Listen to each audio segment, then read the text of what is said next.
ST आता उद्या प्रश्न उभा राहील, एवढा खर्च यांनी उपलब्ध केला कसा?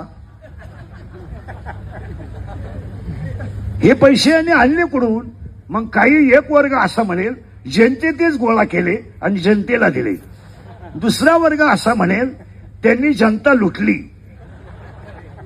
तिसरा वर्ग असा म्हणेल त्याला सगळ्यांचं समर्पक उत्तर आहे, माझ्यावर प्रेम करणारी जेवढी भक्त मंडळी आहे त्या भक्त मंडळीने 90% लग्नाचा खर्च स्वतः केलेला आहे. स्वदेश प्रॉपर्टी असेल, कातोरे साहेब असतील, आमचे सगळे मित्रपरिवार असेल, तुम्ही बँडवाल्याला विचारा, मंडपावाल्याला विचारा, आचार्याला विचारा, आतापर्यंत माझ्याशी 26 वर्षात एकाही बँडवाल्याने आचार्याने व्यवहार केला नाही.